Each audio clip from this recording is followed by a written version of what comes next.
And let me call them fast up. So we have Claire from Betterment. Applause. We have Ida from Twitter. She's also a GDE Android. And we have Pauline from Deutsche Bank. Two of our panelists couldn't make it.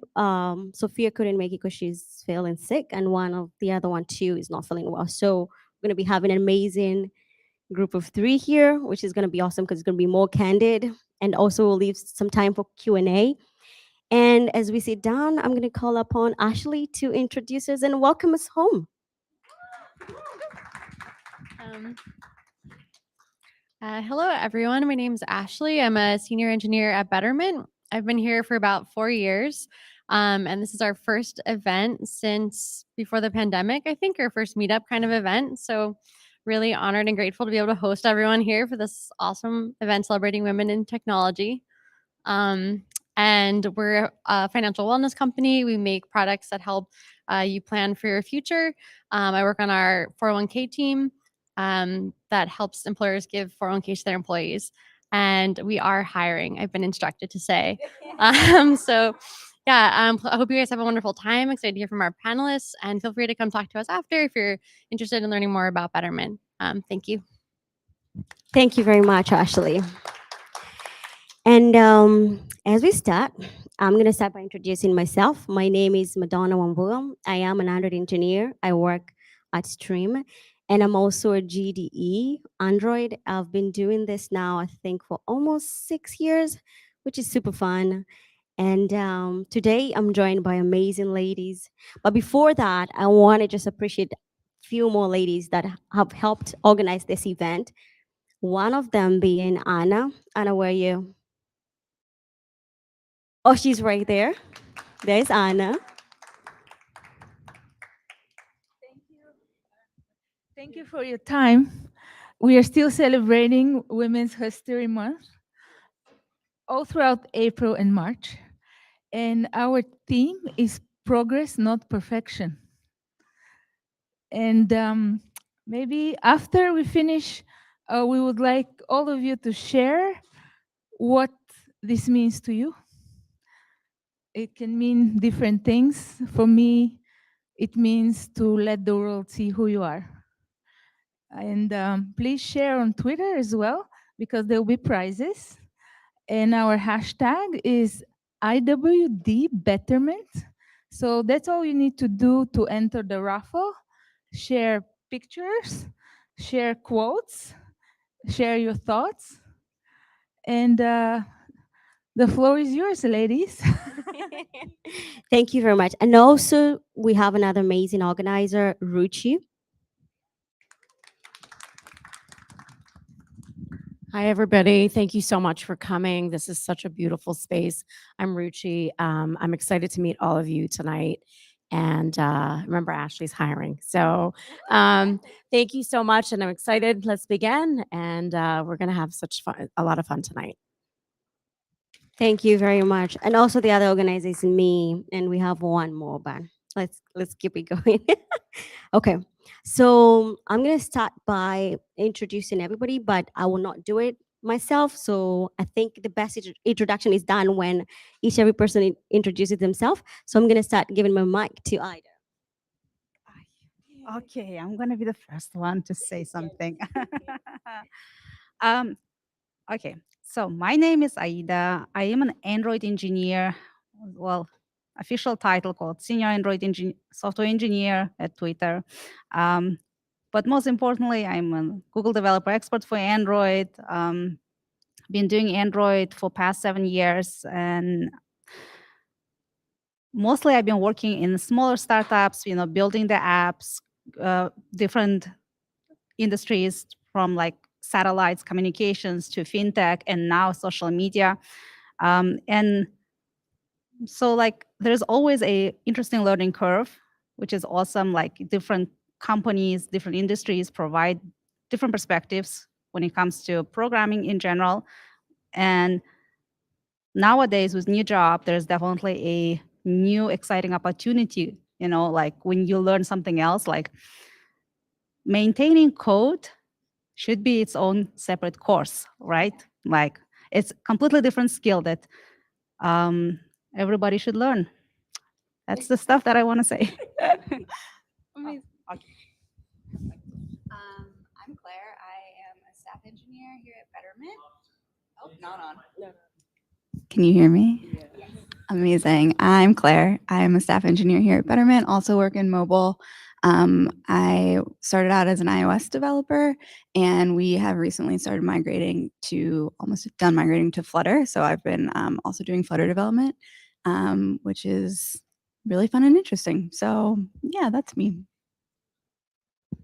Hi, everybody. My name is Pauline Gitau. I'm an engineer at Deutsche Bank. Not so much on the Android side. I mainly work with Angular and Java side of things. So just the microservices, bit of everything. And one thing I'll say in line with improvement, not perfection, I'm learning to, embrace quote unquote the suckage. When you think you suck at something and you're like, I can't wait for the next thing. I'm learning to embrace that as I get to the next thing. Excited to be here. Love that. Amazing.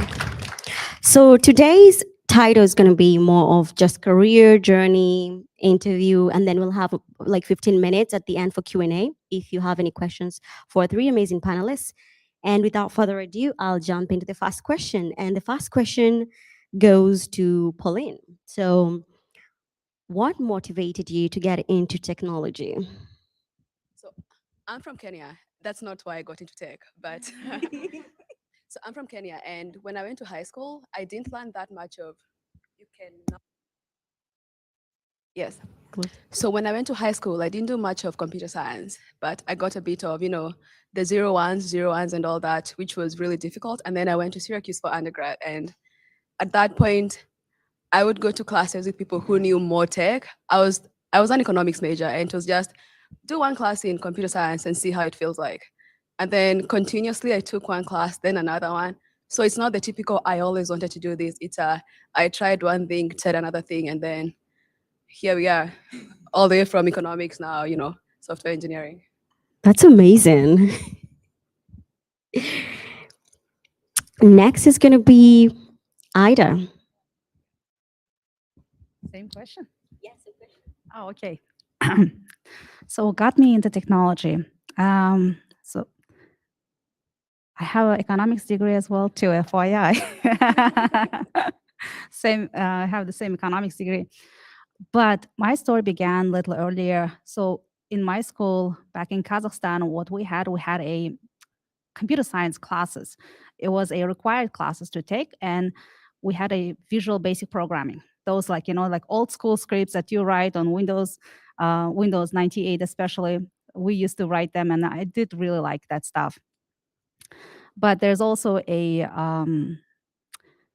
part when I did like it, enjoyed doing that stuff, and when there was a time to go to university, the scholarship does affect a lot. And then because there was a moment when I chose my fifth subject to be different, to be geography, I end up in the economics class because that's where I got my scholarship from. Yeah, so like scholarship and stipend. And so I graduated and then came to America. And I thought a lot. I'm like, okay, so I'm going to be living here. What things I like to do, what makes me happy, and most importantly, what are some things that I don't like it, like just simply don't like it. So I created this Venn diagram and simply wrote down everything that I like and don't like including simple stuff like, oh, I do not like waking up early. Okay, put it there. That's not my thing. I don't want to do that.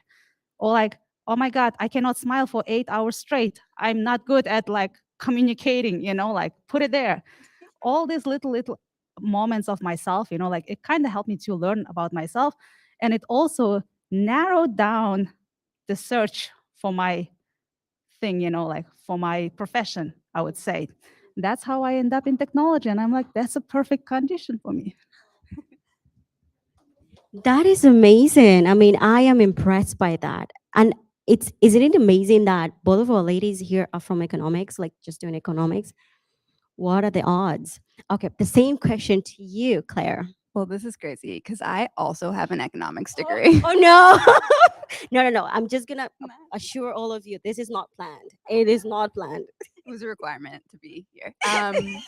No, yeah. So I studied economics in my undergrad, which I was like a huge fan of. Love a good liberal arts education, but didn't have like a very clear picture of what that meant once I graduated. Mhm. And I ended up taking a job that I just didn't find very fulfilling, and was similarly looking at like, what do I like to do? What is actually interesting to me? How can I spend every day of my life doing something that's enjoyable to me?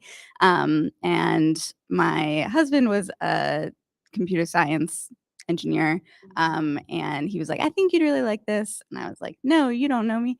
But he did, and so I ended up looking into mobile development, got into Swift, and just really enjoyed it. It was like that great intersection of something that was interesting and engaging, and there was always a new problem to solve. It never got boring, and always something new to learn. So I ended up going to a boot camp, which was like really awesome. And Amazing. now I'm here. It was great. That's amazing. A round of applause for all ladies. That's amazing. Yeah.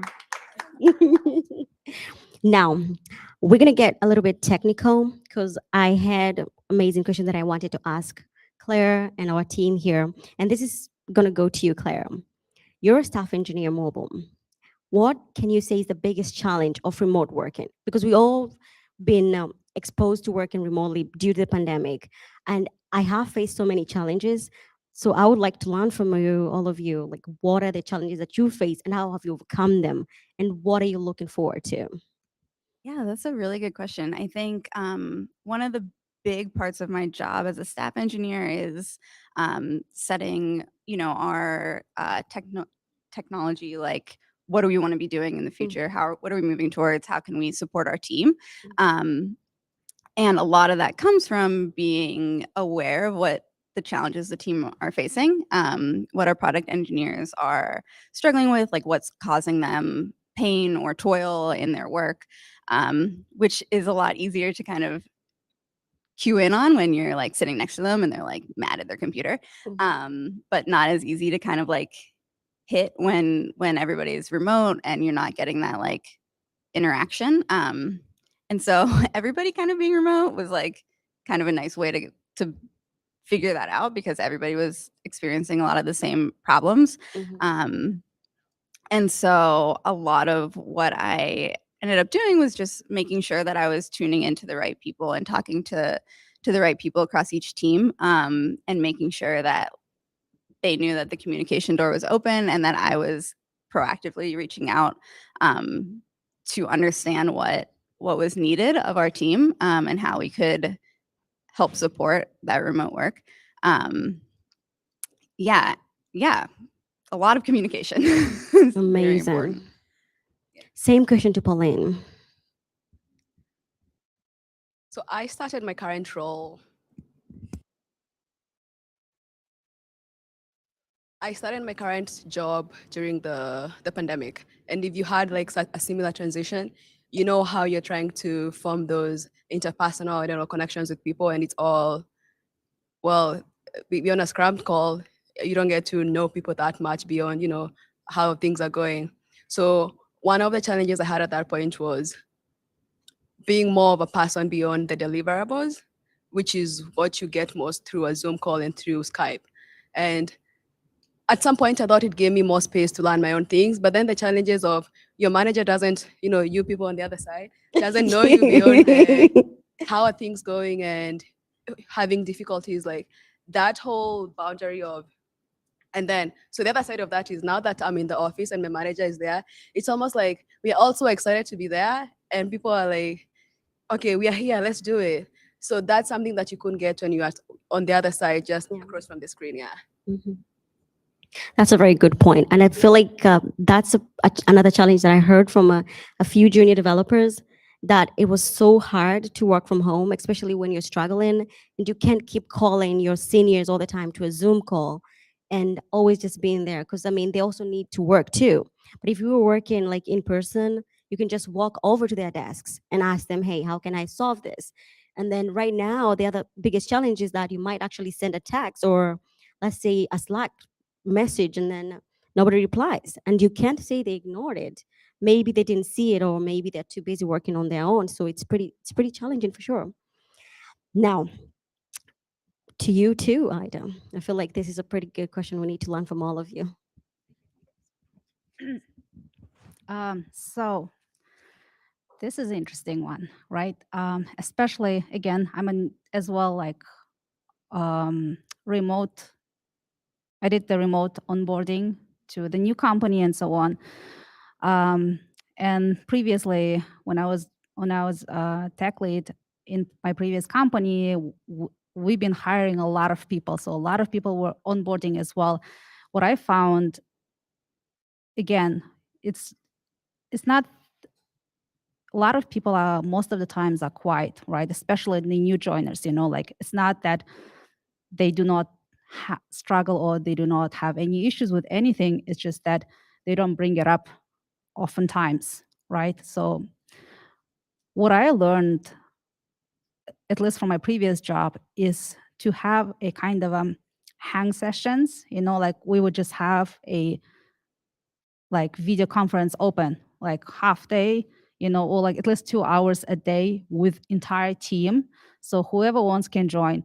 There's also like kind of the apps came out kind of what's called the offsite flow, or it's not the TensorFlow, offsite flow, where you can actually pretend you're in office environment, but it's like video and camera and audio, everything is connected. So we would have that kind of stuff. And if you want to have some sort of privacy in that virtual offsite, you can actually go inside some room and lock the room so no one can hear you or see you. So like it was kind of interesting environment, but that would help us a lot as well. And then I think extensive, again, communication wise, it was a lot of extensive talking over Zoom and anything, and like doing the pair programming. I think that's what's important stuff as well for anyone who is a new hire. And me as a new hire here in new company, what I learned is to use Slack extensively. So like, let's say as a new hire, if you want to search something, find something, the first place to search should be Slack. Just ask the questions in Slack. I'm pretty sure like there's always a case when someone else who joined before you, someone else asked that question. So navigating those communication tools and learning them, it's important. Like, and then that will be enough time for other engineers who are already working and doing the features, right? So you don't need to distract them too much as well. That's the advice. Amazing. I do have a follow-up question for you, Claire, because I'm wondering, as a staff engineers, how are you ensuring that your junior developers are well supported? Yeah, that's a really good question. And I think you kind of hit on it, where it's hard to always be like the person supporting with all the questions.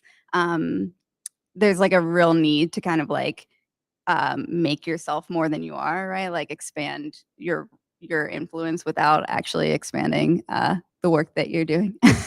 And so a lot of that for me was, one, like making sure that I had times where I was like readily available just for helping people, that was like scheduled into my day so that I could like be there for people, but also get my work done that I needed to get done. So like office hours were like a huge thing for us across our team. And I found that really helpful. But then also like identifying people across the different teams that could then, grow into roles where they would be the person that would be the point person for their teams, and helping to like mentor and support those people, and kind of like expand my influence in that way. So there's always somebody near to their individual work that could answer questions or be supported, so that they just knew where to go. And it was like a little bit easier to reach out when it's somebody like on your team who knows kind of like what you're doing.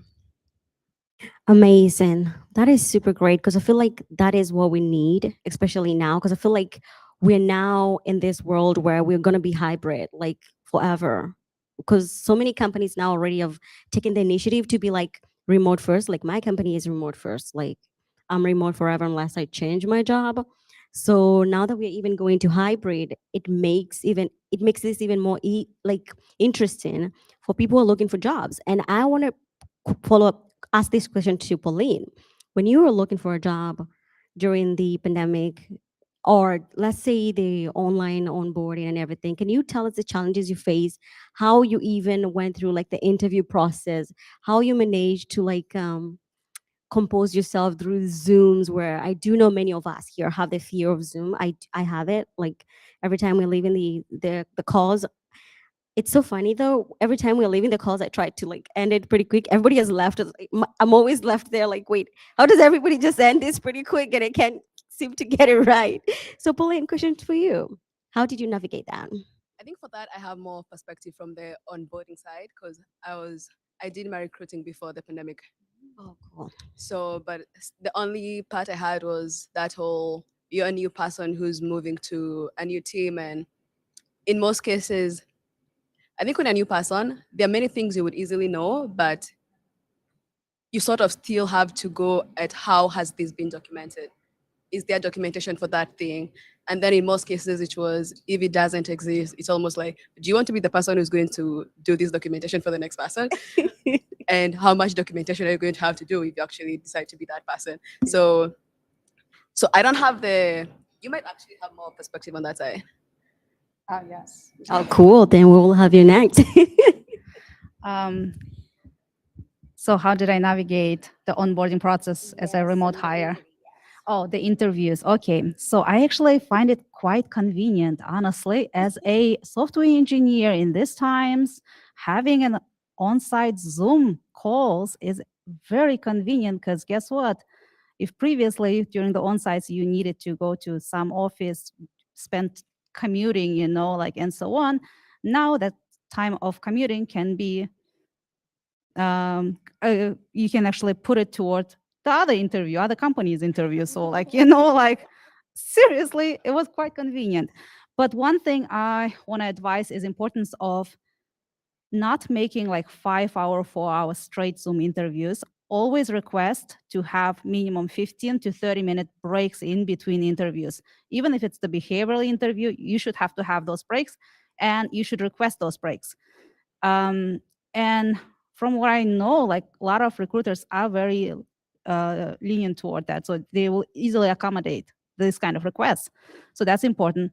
And plus also you can break up those interviews into a couple days, which is important. Like you can have one interview one day, next interview another day, and so on. So it's easy as long as you initiate the first step and request this kind of accommodation. It is important.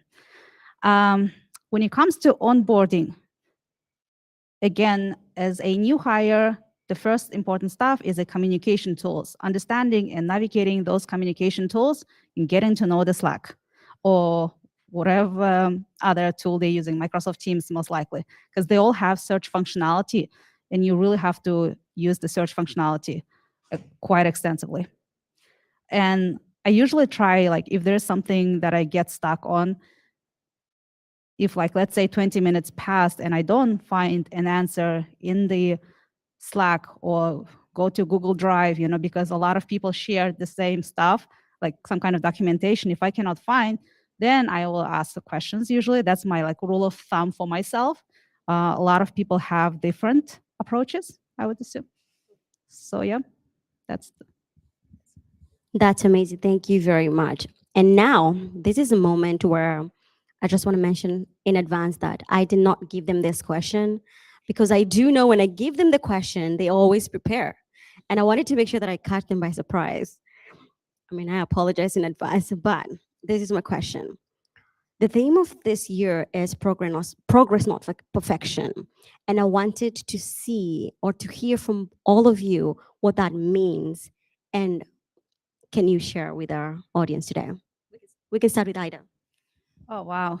That's a good question. I mean, honestly, I didn't prepare to any of your questions. Sorry. To this question, I love this theme a lot, progress, not perfection, because as a high goal achiever person myself, the one that strikes to get and cross off all the goals and then all the to-do items in my list and so on. Progress is something that I've struggled a lot, and that I would beaten myself up for, and then there's always an external forces that no matter how hard you try, you cannot do anything about that. For example, immigration process. No matter how hard you try to submit everything on time and so on, guess what? It's just gonna take. It may not happen this year, not next year, and so on. So, and I would obviously be upset about that a lot, and it was not doing any good for my mental health, most importantly. And what I learned is to track the progress. So I nerded out a little bit when it comes to task management, personal task management and so on. And I'm like, I don't want to track the check off marks. I would rather track the progress, because even the 40% this year is still better than the 0% for me. And I want to see that visual. I'm also a visual person. I'd like to see that progress. If there's no check mark, I would rather see that progress, bar happening. So that's where I started learning and understanding the importance of the progress that affects my mental health, most importantly. So that's what I feel like. A round of applause. I love that answer. Thank you very much for sharing. Pauline, do you want to take it up next? I'll take that next. So I'll start with, I recently picked up painting. And so when I was starting out, I would be, when you're still so bad at something, you don't want to actually even do it. So I would be trying to look up inspiration to paint, to draw. And then I came up, I just remembered this one video I saw online. So the guy is talking about, he does animation, and then he says, like, animation and other things just like life. It's like when you have a clean piece of paper and you want to start drawing, the moment you start drawing or writing something, already it's no longer a clean piece of paper. So, and sometimes you're holding on to actually starting the process because you want to, when you put a pen on it, it's perfect.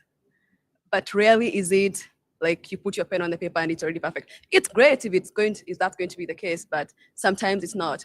Like the same case with painting, like I have learned to be okay with the process.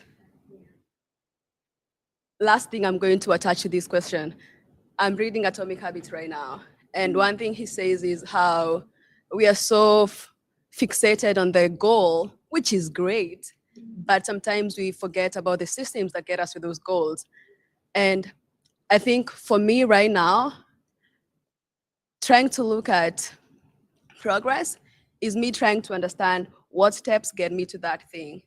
If it's learning something and it's hard, I'm like, these are steps that take me to this place where I'll be like, oh, I know so much about things, I'm so confident about it. So I think it's like everything with work, with life, with painting, it's all small steps. It's okay, it's part of the process. We'll get there. That's amazing. A round of applause for our lady. That's amazing. Thank you for sharing. Claire. Yeah, that's really great, Pauline. I wish I could do that better. I'm very much like you, a perfectionist, so it's very hard for me to see the progress and not be frustrated that I haven't reached the goal yet. And I think one of the things that helps me kind of through that is like remembering that when you're in the midst of something, it's like painful, it's hard, and it hurts because you're not perfect at it yet, right? Like with painting, it's like you just kind of have to embrace the suckiness, right?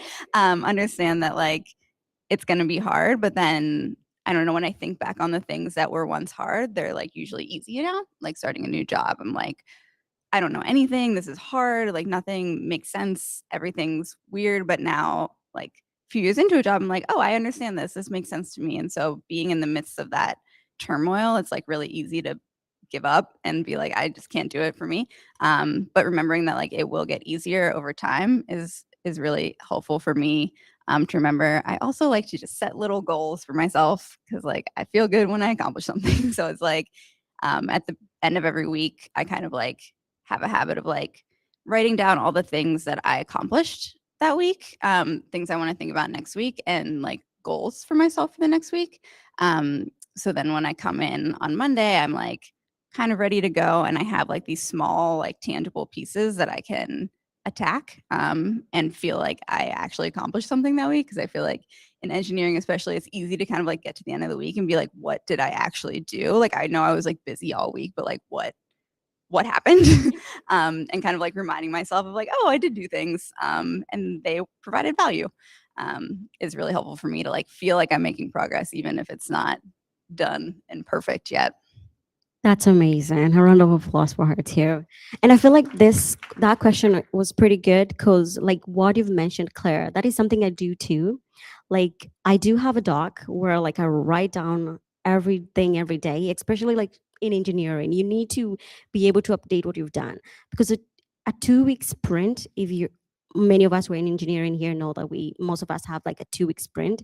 It goes by so fast that if you don't document at the end of your review, you'll be confused like, what did I actually do? Like, can I go back and remember the type of work I did? And actually, this helps a lot, especially when you're even having like the manager review, where you can start saying, actually, I did A tangible B, tangible C, based on the stuff that you've been documenting. So that's a very good tip. I love that. Sure. So about that, I do as well do daily journaling, weekly, monthly, quarterly. So again, back to that task management system that I built. What I use Notion, which really helps a lot. Just simply like do the daily journaling, and I do roll ups when I see, oh, I see the emotions. I had this kind of emotions. This is interesting. Like daily journaling for me, it's like this is something that I learned during the whole pandemic case, like understanding what's happening. It does help a lot because with Google Docs, usually what happens is like it's not easy to zoom out and see everything in one place. Notion gives that kind of a view, which is really important. And like I was recently, like last week, I did my quarterly review of myself, and I'm like, wow, okay, I see. I'm doing something. I am progressing. Like this is awesome. Like this is so cool. So yeah, Notion does help a lot in that case. Or regular Google spreadsheet, Excels basically. I'm like that kind of person who uses Excels and stuff. That is pretty nice. Now, I do have another question before we open it up later a little bit for Q&A. And this question mainly is, it does feel like we are coming out of the pandemic, but not sure that we are coming out. So we are in between there because like now we are very privileged to be meeting here. This is my third in-person meetup. We did one, I know. So we did one where we had a small group, and then yesterday we had another one, and now today. So I'm pretty happy about this. And I do know we still have fears. Now, our next topic or question is going to be more towards what trends and like especially during the pandemic, what trends do you plan to keep moving forward and which ones do you plan on dropping? For instance, for me, I feel like the trend that I picked up was like to always add everything to my calendar, because for some reason if I don't add it I will not remember it. I don't know if it's everybody who feels like that. Oh, cool. So everybody is good. So that is one trend that I'm keeping moving forward, because it's so, even my kids, I have 2 kids, 2 boys, and I make sure that every event, even their school events, it's on the calendar, because if it's not, I'll forget and I'll feel guilty about it. So what are the trends that you plan on bringing forward? That is a really good question. I do put everything in my calendar as well, including the calls with my parents and sisters. Because I want to make sure I don't forget to call them, because there could be days, weeks pass by when I don't call them. So I'm that kind of person. And then again, back to what I learned and I wanna keep doing is that task management system that I built. It's really helpful, and it kind of gives me more calm. Like I don't have any more anxiety. So because of the pandemic, right, all the situation, what I learned is I've become more anxious about something. I don't know about what, like just in general, I was so anxious. And I started journaling, helped me a lot, to review and reflect on my day, on my week. And in the beginning, I used to spend 4 hours writing my weekly review of myself, which was insane, right? Like you would think, like, why would why would anyone do 7 days and spend 4 hours? Just not effective.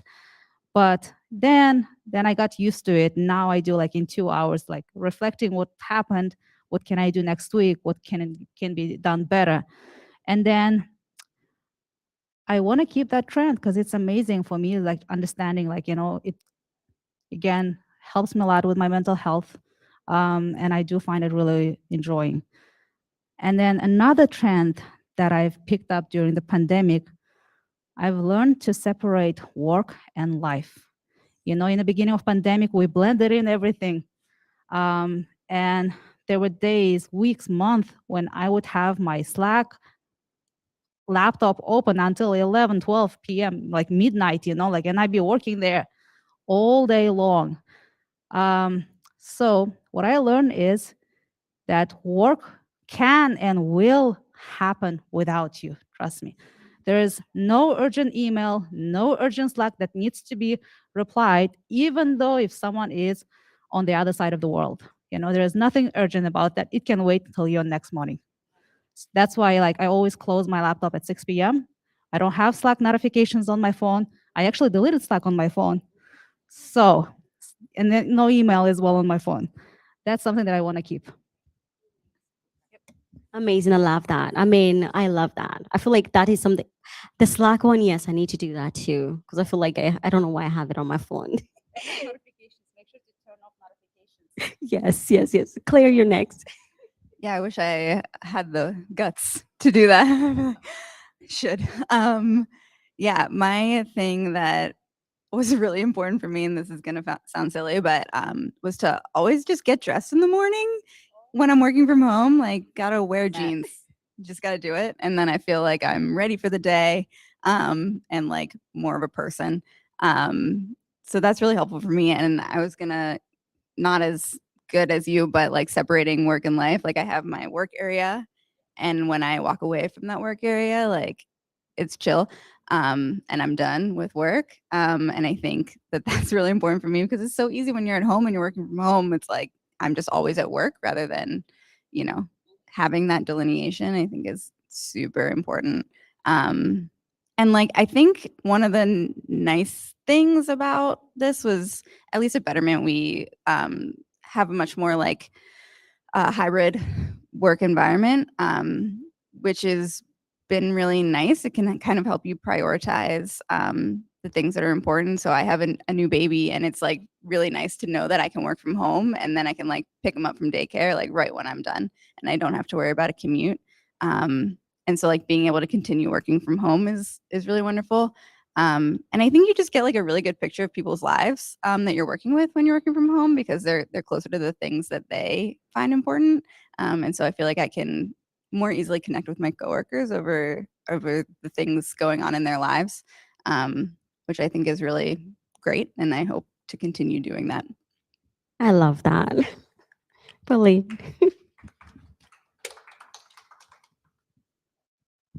For me, I'm that engineer, but I think I ended up having to rely on a process. Is it a process? So during the pandemic, it was much easier during the pandemic. I would say I want to do this. I'll wake up at this time. I'll go for my walk. I'll read. I wanted to do those things that are me specific before I got into those things that are me at work specific. So, and I felt much better at going to work, which is right in my house, after I have done things that were specific to me. So it doesn't feel like this part of who I am is fully taking over. So the one thing I learned during the pandemic actually is to, and not to sound like one thing or the other, but I think I'm more focused on the entirety of who I am. Because even if work was doing so well, and personally on the side I wasn't doing so well, like I would feel so bad if I haven't read in a long time, and I'll be like, oh, I need to read. I'll be like, I need to finish this work, go read. So if I read before I go to work, I'm like, okay, everything is going as it should. So having things that are important to me to do and keeping track with those things, I think right now I'm still trying to, what things are important to me, X, Y, Z. Have I done X, Y, Z? Yes. Because if I don't do Z out of those X, Y, Z, 2 things will be good, but I still feel like but. So I don't want to have that but. Yeah, that is a very good point. And I feel like now that you mentioned that, one of the hobbies that I picked was to make sure that I spend so much time with my kids. And I also log off my laptop every lunchtime and take like 1 hour, 30 minutes break. Like that is very important. Because like you've mentioned, Ida, it can be very consuming that you might be in your laptop the entire day without even knowing that you need to take a break because nobody's there to tell you take a break. But when you're working in the office, it's pretty easy for somebody to just tell you, hey, let's go grab lunch together. So, yes, that is something that definitely we look forward to keeping moving forward. And now, as you mentioned that, before we get into a Q&A, I had two more questions. And I feel like these are pretty important because this is something that's always spoken about a lot, especially if you're in technology. And it's more of, do you have a mentor and do you need a mentor? Because I feel like it's for me, I feel like it's very important to have somebody you can look up to whenever you're stranded, because we all get stranded. It's pretty tough out here, especially if you're an engineer. It's pretty tough. It's not easy. So yeah, I'm gonna start back at you, Pauline. Do you have a mentor and do you mentor? I do on both sides.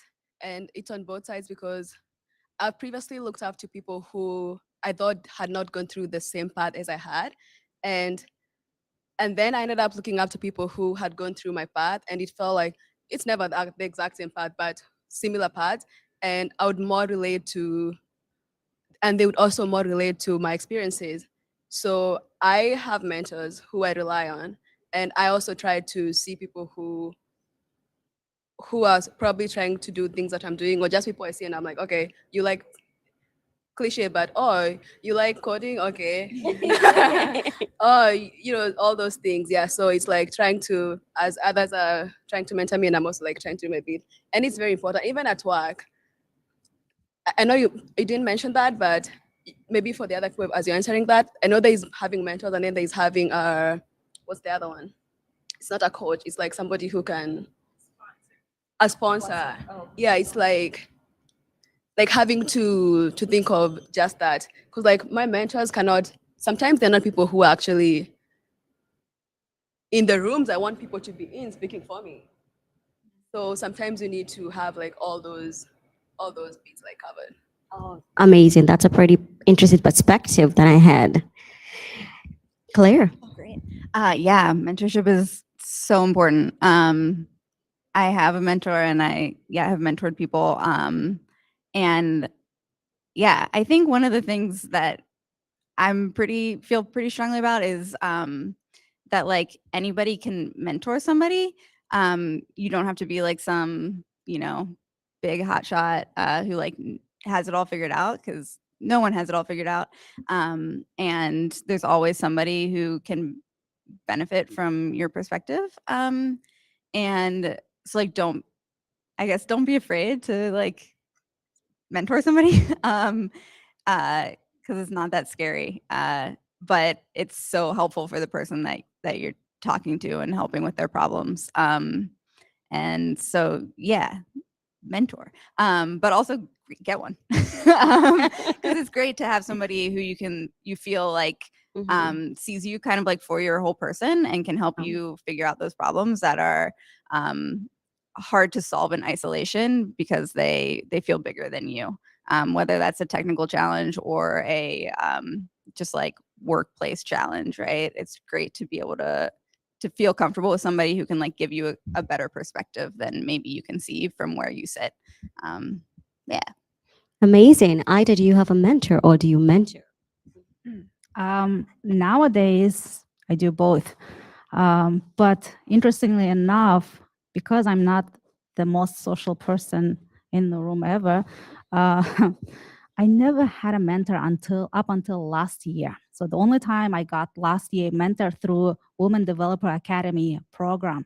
That was the first time I've had a mentor in my life, because until then I never had any mentors. And something remotely close to idea of having a mentor was me looking up to those engineers in the community. Like in my case, it was Android community.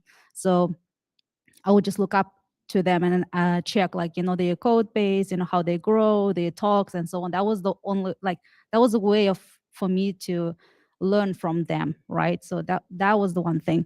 And previously in my fintech job in the investment bank, they would all talk about mentorship, sponsorship, and then all this networking that you have to do, have a coffee chat. And I always thought, I'm like, oh my God, how do people do that? How do people do that? It is a skill just to come up to someone, say, hey, how are you doing? Like, let's have a coffee chat. I'm like, I always found it really interesting. Like, I guess, especially in American workplace, and like, you can just go and say, can I have a coffee chat with you? That's just bold. It's a bold move to do. And maybe because of that, I never had any kind of mentor, but now I have, and I do feel just having someone that you can talk. So she's not from my community, but at least, like we can talk out and I discuss all that stuff related to career, and then talking just what happened in a day, in a week, does really help. And then give advice and then take advice and from her, which is important. Just simply having that kind of connection.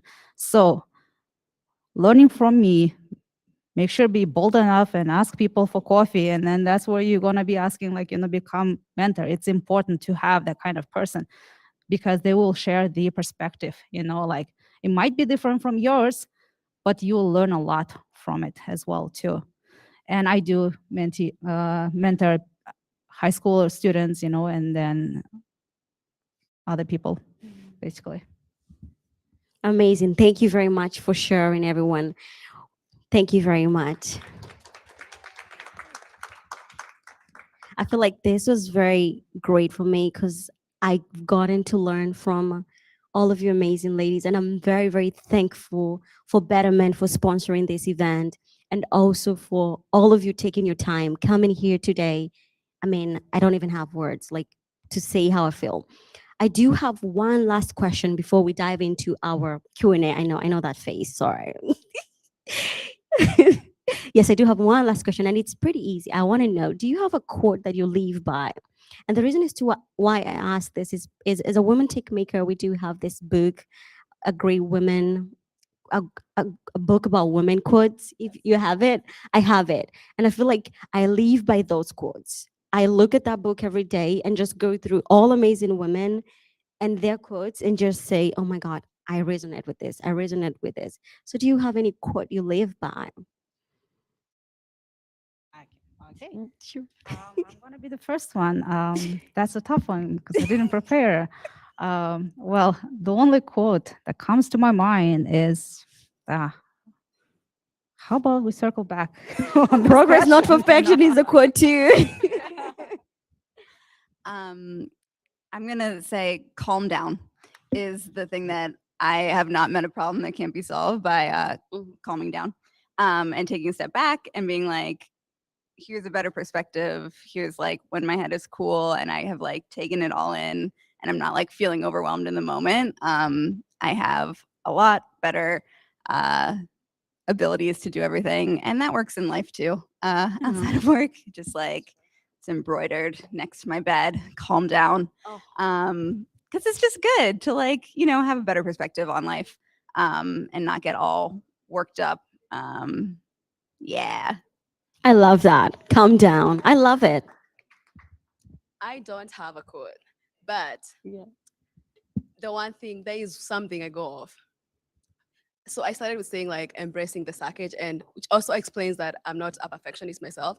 Used to be. So I'm more of an embrace the process type of person. And remember previous processes you've gone through, and you're like, oh, I went through that. I could go through this. I learned that. I can learn this, which kind of makes things easier to go through. So you're a go-getter. I love that. And do you want to give us? Okay, so it was so quick I didn't have a time to think. But one note on the quote in general, like especially it comes from my early days when I guess it's a youth maximalism. When I was young, and used to be like kind of a hot-headed person, come to conclusions very quick, very fast, which later on learn not to do that anymore. For anything in life in general, just 48 hours do not think, do not come to conclusions on any process, whether it's going to be something on news, whether it's going to be something on social media you saw, whether it's going to be your talk with your manager. Always just have that poker face for 48 hours, and then you'll see more information unloads. That's something that I always say people. Thank you very much. And that marks the end of our panel discussion today. I am very grateful for everybody that came. Again, I'm just going to say thank you again to both of you. Yeah, sure. Thank you. And now the floor is open for our Q&A session. If you have a question, please just raise your hand and I'll bring the mic to you. Ooh, cool. Oh, I love that. This is amazing. Now it's my turn to stand up. So you raise your hand first. You're going to go first. Hi, my name is Gina. My question is for Claire. I was just curious, what boot camp did you do? Yeah, great blazer to start off with. I Love can't it. hear you. Oh, sorry. Nope, it is. Hi. I went to the Flatiron School. They had, I don't know if they still have the mobile program, but they have several others. Looked at a few different, of these, and they vary in, price and also duration. So I was just interested. And thank you. Of course. And she said, great blazer. That's what I said. That's Looks very great. true. I love it. And we have our next. Here, you raise your hand. Yeah, great blazer. Hi, my question is for Ada. So I heard that you pivoted from finance to tech. So what's the most rewarding part of your that pivoting? Like, what do you like most about the change? Most about the change from finance to tech? Yeah. Both industries are really interesting and I love them a lot, both because both of them comes with different challenges, right? It's important. And not to mention a different culture, because there's an element of culture that ends up being imprinted in you for at least a couple of years and months after you quit the job, right? So that's very interesting stuff. And what I like, it's tough. I guess in the finances, I learn a lot about networking. I learned how to do networking in theory. In practice, not so much. That's where I am now in social media, where I'm practicing that networking, part. You're kind of the same. I'm in finance as well. Yeah, I agree with you. Awesome. Cool. Awesome. I love it. I'm going to go to the next question over here. Sure. Coming over. Hi, my name is Rose. The question I had is how, for all three of you ladies, right? How did you transition from just an engineer into a more senior position, and what skills did you need to develop in order to do so? I love that question. Okay, mic on me. Let me start on that. So that is a really great question. There's one advice I want to share, and it's something that comes from, again, being from culture, right? Of being an Asian, being quiet, putting head down and learning stuff. The most important thing is you really have to ask your manager, literally. Speak up and ask. Like the way how I approached, I had this one-on-ones in the beginning of the year, like right before all this, the promotion stuff happened. And I told him, not right before, right after the promotion for that year, for the next year, I straight up asked my manager that I would like to become a vice president. What are the steps I should take to get there? How can you and I make it happen? Just blank, straightforward questions.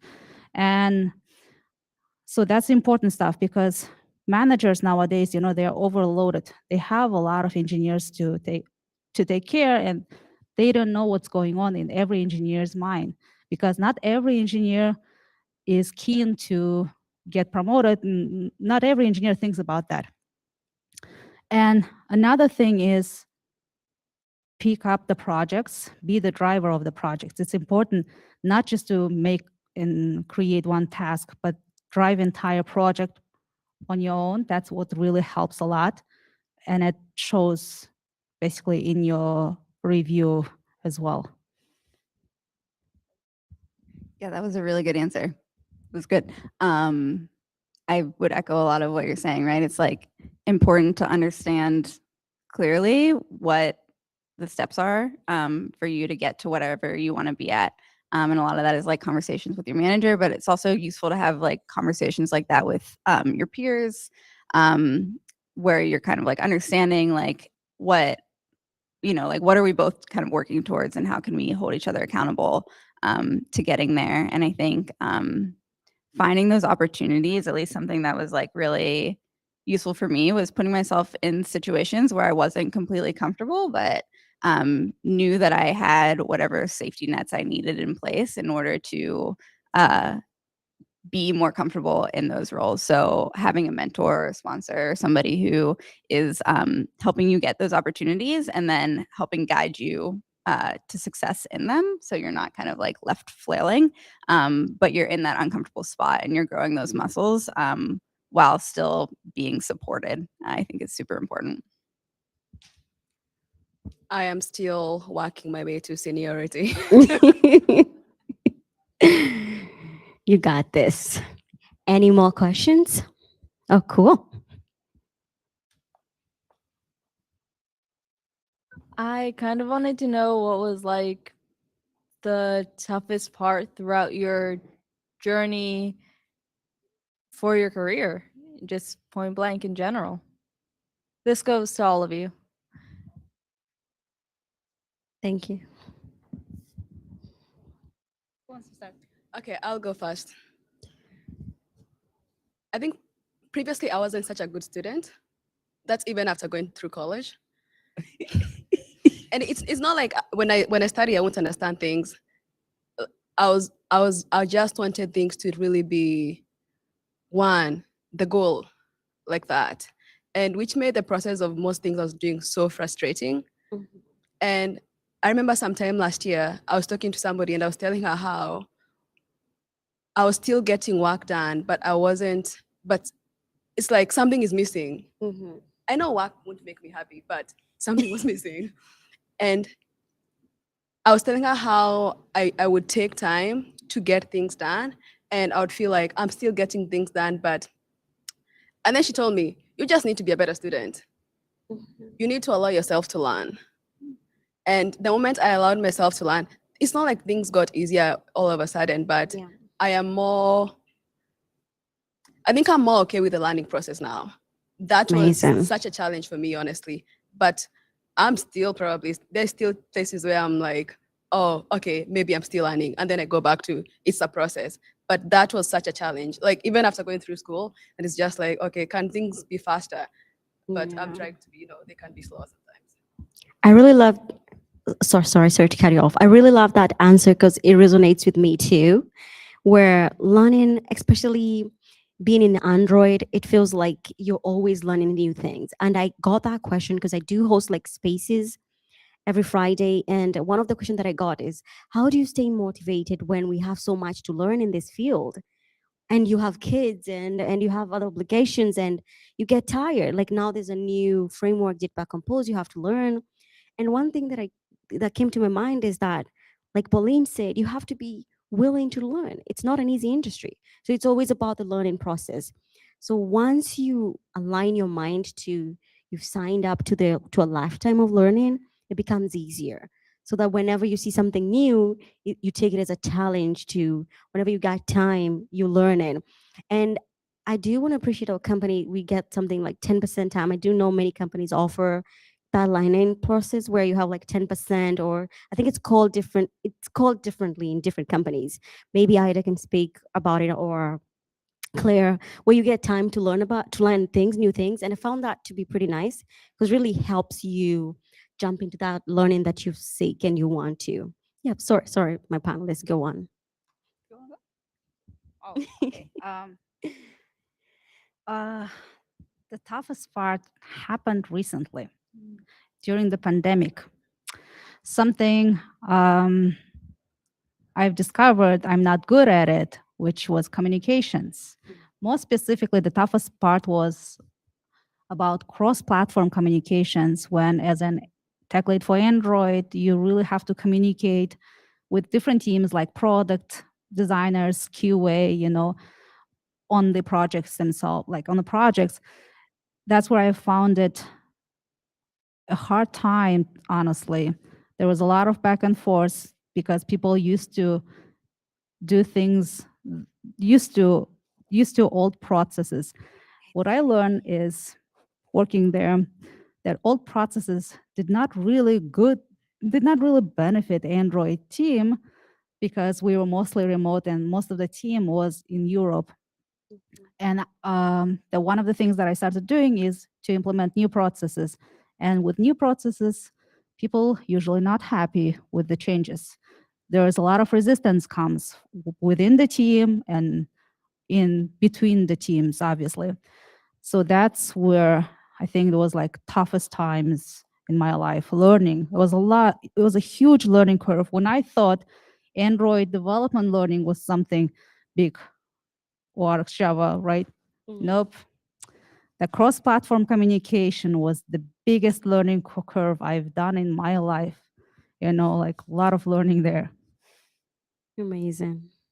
Really good. I think something that I've struggled with throughout my whole career is reminding myself that I am an engineer and that like nobody's gonna like figure out that I'm not actually an engineer and like they accidentally hired me. But like it sounds silly, but like imposter syndrome is so real. Like when you're in a position or a room where you're kind of like the only person who's like you, it's easy to kind of like look at everybody else and be like, they're the engineers and like I'm just trying to convince them that like I'm here too. But like reminding myself that like no, I'm capable of doing this job is something that like I kind of have to do every day. And yeah, hopefully it gets easier, but like just remembering like no, I have a right to be here. They didn't make a mistake. And like what I'm adding is valuable is I think important. I love that.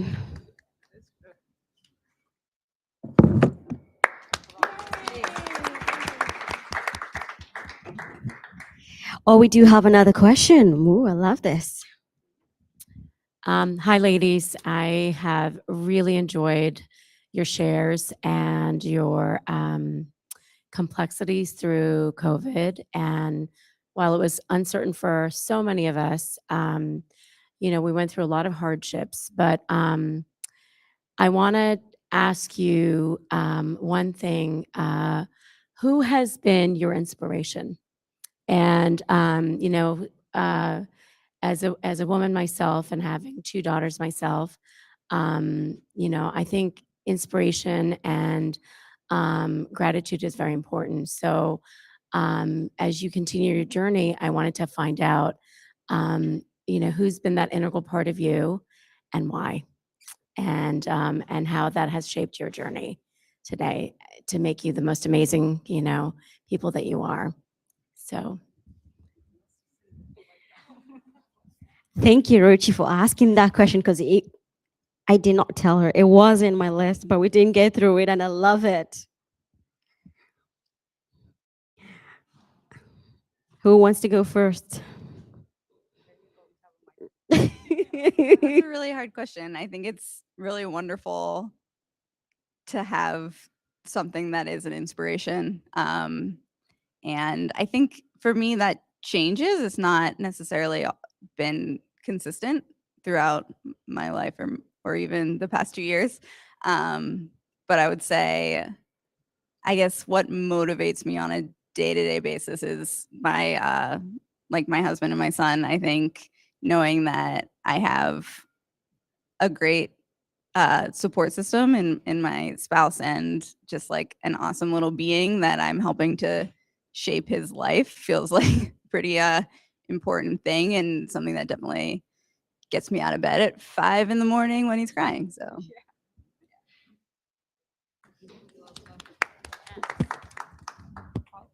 Pauline. I don't have like a specific person I would attach to. It's changed depending on where I am in life, and but the trend has been these are people who either I can see myself in, or I see some sort of similarity in whether where I am and where they've been or the journeys they're going through. In high school, there was this lady who went to college. I went to high school in Kenya, and she went to this school somewhere in the US. And at that point, she's a person that was like, oh, she went to my high school. That is something I would want to see myself to. So she's still doing great. But currently, while I'm in tech, there are people that I look at and I'm like, oh, they're this and that. Oh, I relate to that. And so previously I've seen Madonna do other events before, and I was just thinking, okay, I'm that person who, yes, I do this, but it would be great if I can master and pull myself together and actually, be somewhere and speak and talk to people. You see, it's been like different people at different stages, and I'm guessing it's going to be a different group of people in the next stage. If I'm to become a mother tomorrow, it's going to be other mothers that I see who are doing XYZ things. And I'll be like, okay, that mom is doing great. I'll be like, yeah. I love that. Either. I resonate a lot with you, Pauline. Similar for me, most of the time it was all about, okay, so who who is doing like 2 steps better, like where like 2 steps better where I want to go, like in my own transition. And what I noticed is that it changes a lot, like the same way for longest since elementary school, I've struggled a lot with English, struggled a lot with my native language. And I thought like one day I want to learn, I want to be able to speak, like, but guess what? Finally speaking. And then I wanted to learn tech, really wanted to get to mobile development. I really wanted to be, want to create and contribute a lot to open source. That was something that I've been like cherishing myself, because I know in our community, a lot of people contribute to open source, and I really wanted to do something myself too. So that step done, right? Because I saw, if I'm going to bring it up names, there are a lot of like developers, awesome developers in the Android community in general, like great developers that I'm really grateful, because they've made our lives easier by creating a lot of libraries that we use on daily basis.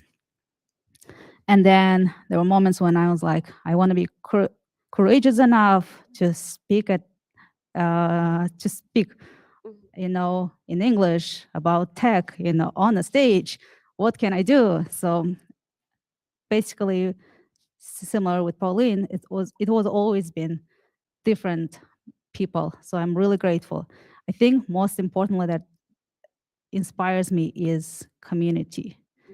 Finding that community, even though you're not in the center of that community, just being part of that community, it's so important. That's what actually inspires me a lot. Thank you very much. I just want to mention, because this is a hybrid event, we have questions from our online viewers. So I know, we thought we were done, but we're not done. And we have a great question coming in from online. So, Anna. So the IT team worked very hard to make this a true hybrid event. And we'd like you to hear somebody ask a question online and be live in New York. Linda, would you make Carly a presenter so she could ask the question? Hello. We hear you. Where Hi, are you, ladies. Carly? Hello. Thank you for allowing me to speak today. I really enjoyed listening to each of you and hearing your stories and your experiences. And what I really wanted to know is, what would you consider the most? I got to hear a lot of your struggles and what y'all have been through, but what would you consider the most rewarding parts of what you do, and what keeps you motivated each day to keep doing what you do in your careers? Thank you very much. I love that question. Who's going to go first? I guess I can go. Uh, what motivates me, what rewarding, it motivates me most is the fact that we are software engineers and we are in a better position than most people in the world. So that's the most important stuff that I am grateful every day. Like every time when I look back to this transition, I'm so grateful that I've chosen this path and been building my career there because it gives so much flexibility. The flexibility is something that not a lot of people have in the world. So that's what really motivates me and keeps me going.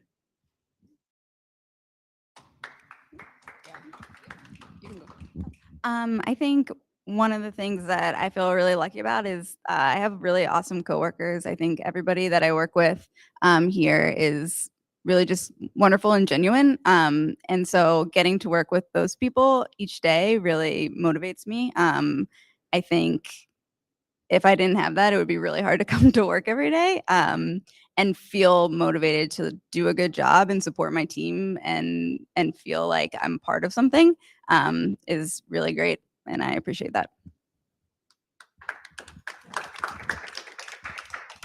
So I'm personally very motivated by looking back at what we've done and what we've achieved. And I also have calls with my manager and looking at previously these have been the challenges, but currently new challenges, but we went through those. Like seeing the progress that has been made really makes me think we have issues now, but those are also issues we can solve. Yeah. Thank you.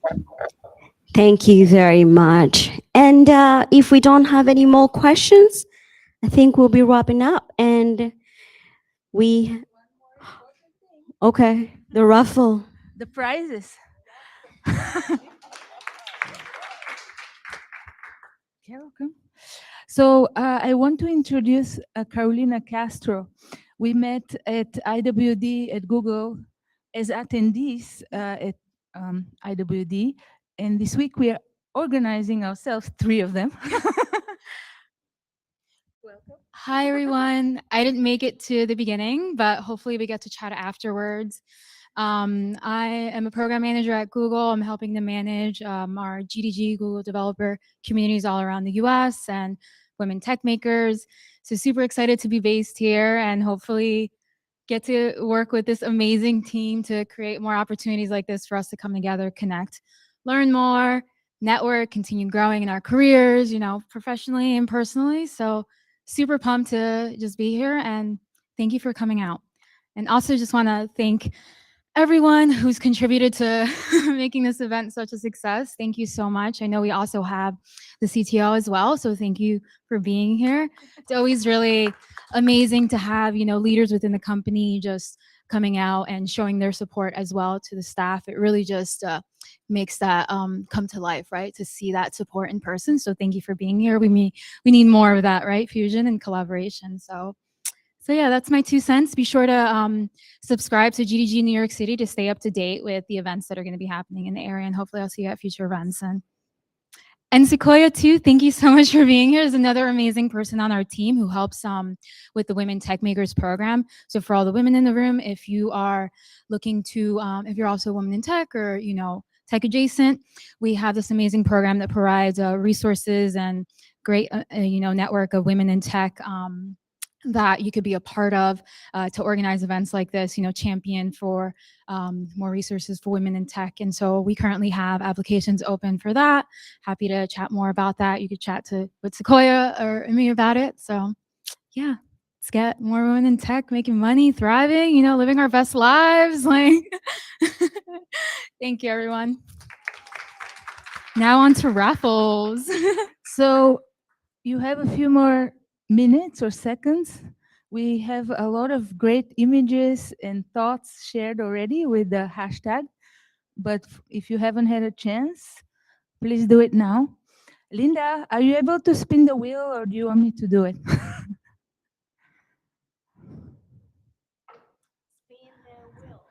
Okay, I think I'll take care of this. Let's refresh. I wasn't aware that I have to do it, but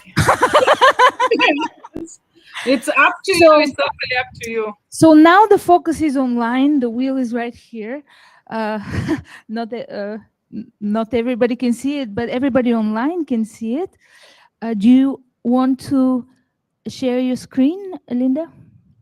Okay. Give me just one moment to prepare the wheel and I will share my screen. It's just I wasn't prepared for this. Okay. Always do that. Yeah. 1 second. So this is our way to select a winner. You can choose Android Developer Exam Certificate voucher if you're into that. If you're already an Android engineer, you can choose something from the Google Store, anything. One price $150 and one price $100. And okay, I'm searching for the hashtag. 1 second. IWD Betterment. Yeah. 1 second. But please present so we can see you here in the room. Yeah, 1 second. Yeah, I'm doing it right now. Share screen. I hope everybody can see my screen. Yay, that's fantastic. Yes, we can see the screen and we can see the username. We take off the GDG NYC. GDG NYC can go. You got the prize. Okay. Let's see. Everybody else is fair game. I can take myself off. I don't want to be there. 1 second. Well, thank you for tweeting. Yeah, that of course. But Control Z. 1 second. I don't know what I'm doing. It's not working, my mouse. Control Z. Do it this way. Okay. So I think we should be good now. Okay. Click. How many times do we have to spin and for what we spin? First prize, $150 Android certificate or Google Store item. Okay, I'm going.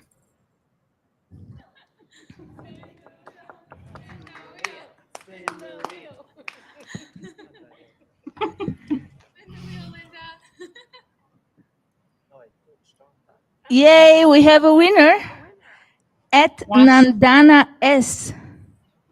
Is she here? Who? Trying to open. Yay! Oh, it's there in the room. I'm saving the names. Anyways. Well, remove. Next. Let's interview the winner a little bit. Oh, okay. Are you an Android engineer? I'm a data analyst. Okay. We'll get in touch about your prize. You have choices. Okay. Fantastic. The second prize is $100 gift card or Google Store goodies. So, Okay, Linda, you're on.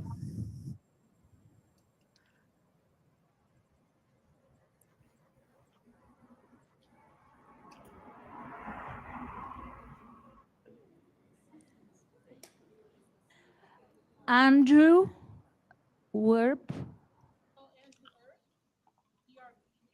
Andre Werb. ANDREWERB. Yeah,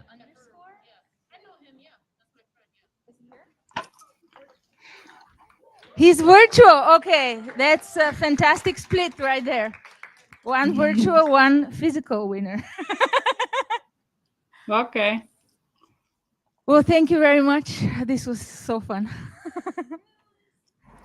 Are we done with the wheel or we still have to spin? Linda, I think we're done. Okay, sounds good. Thank you so much, Linda. Everybody applause You're for Linda. welcome. Yay! Thank you. And congratulations for the winner. Yes, of course. Thank you so much for coming and just mingle, have some food. Yes. And thank you, Betterment, for having us here. Yeah. Again, thank you very much, our panelists. I am very honored for you coming and speaking to us. It's grateful. Thank you all. And if you want to connect with them, please take your time, connect with them, find where they are on Twitter, mostly Twitter, I think. I know she does pretty good videos on Android, on TikTok. Please, you can connect if you want to do Android. Yeah. Yeah. I'm putting you on spot. Sorry. Yeah, what's that in? She's yeah, cool. I- yes, I love them. They're pretty awesome. I know I didn't tell her I watched them, but I watch them all the time. They're very funny. Thank you all. Sure.